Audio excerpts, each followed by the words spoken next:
نحمده ونصلي ونسلم على رسوله الکریم۔ مغرب میں اسلامی اقدار ختم ہو چکی ہیں، اولاد اور والدین کا آپس میں کوئی تعلق اور جوڑ نہیں ہوتا۔ وہاں اولاد جب شعور والی ہوتی ہے تو ماں باپ سے علیحدہ ہو جاتی ہے، اور والدین کی خدمت کرنا نہ ان کے دین میں ہے اور نہ ہی وہ اس کو کوئی عبادت اور اچھا اور نہ ہی اپنا فرض سمجھتے ہیں۔ اس وجہ سے وہاں پہ جب وہ والدین بوڑھے ہو جاتے ہیں تو حکومت کی طرف سے بھی اور پرائیویٹ سطح پر بھی اولڈ ہاؤس بنے ہوئے ہوتے ہیں جن میں بوڑھوں کو داخل کیا جاتا ہے، اور حکومت کی طرف سے اور پرائیویٹ اداروں کی طرف سے ان کی خدمت ہوتی ہے۔ اولاد ماہانہ سالانہ کچھ رقم ان کو ادا کرتی ہے، اور اس طرح اولاد کو پتہ نہیں ہوتا اور ان کے والدین کی یوں خدمت ہو رہی ہوتی ہے۔ یہ جو اولڈ ہاؤس ہیں یہ اب ہمارے ہاں بھی عام ہوتے جا رہے ہیں۔ اسلامی ملکوں میں بھی لوگ اولڈ ہاؤس بناتے ہیں اور بہت سارے مسلمان اپنے والدین کو وہاں داخل کرا دیتے ہیں۔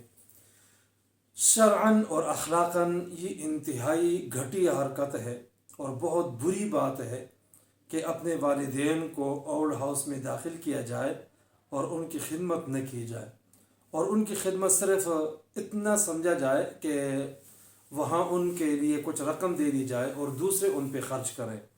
یہ انتہائی بہت بری بات ہے اور بہت بڑا گناہ ہے۔ والدین کی خدمت کرنا، ان کو خرچہ دینا، یہ عبادت بھی ہے اور اولاد کے ذمے فرض بھی ہے، بہت بڑی ذمہ داری بھی ہے۔ قرآن کریم میں واضح طور پر اللہ تعالیٰ نے فرمایا ہے وَقَضَىٰ رَبُّكَ أَلَّا تَعْبُدُوا إِلَّا إِيَّاهُ وَبِالْوَالِدَيْنِ إِحْسَانًا۔ والدین کے ساتھ حسن سلوک کا حکم ہے۔ پھر اللہ فرماتے ہیں کہ اگر وہ بوڑھے ہو جائیں، بڑے ہو جائیں، ان کی خدمت کریں، ان کو ڈانٹے نہیں، ان سے نرمی کے ساتھ پیش آئیں، تو ان کی خدمت کرنا اور ان کا خیال رکھنا یہ ہر مسلمان کی ذمہ داری ہے۔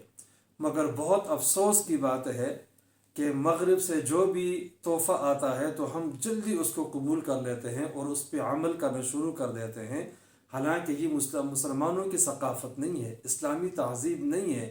والدین کی خدمت کرنا اور ان کو اپنے ہاں رکھنا یہ انتہائی ضروری ہے۔ اولاد میں اور والدین میں خدمت محبت تبھی ہو سکے گی جب ایک دوسرے کا خیال رکھا جائے۔